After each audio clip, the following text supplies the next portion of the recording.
KISS shows always have to be big.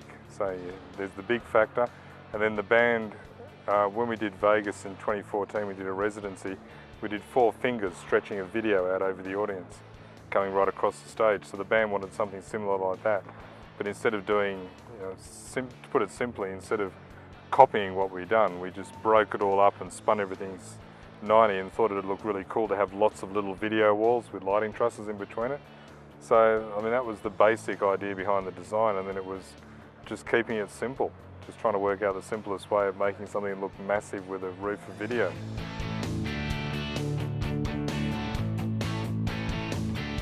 Yes, the KISS tour is most challenging.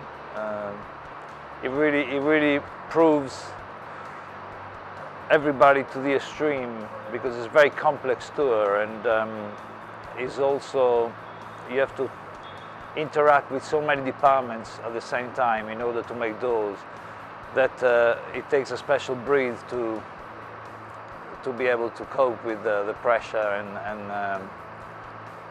the timekeeping of a European tour.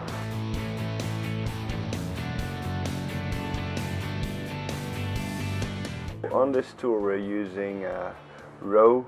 We are using 2 kinds of row. The MC7, which is the big upstage wall.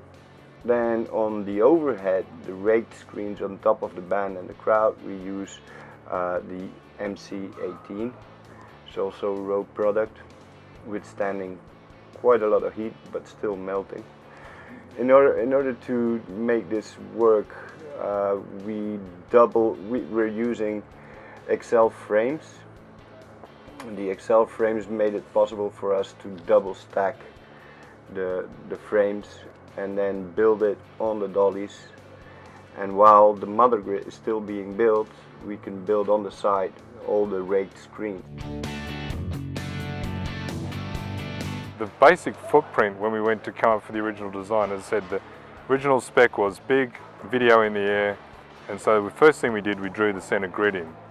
Then we drew the front truss in, and there's also a truss that flies out over the audience, which brings one of the singers out to a platform out here.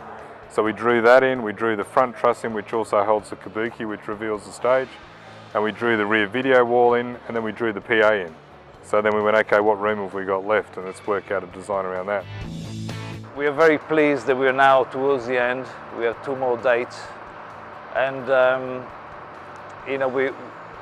we've been able to cope with the pressure, the everyday pressure of serious tight deadlines and back-to-backs.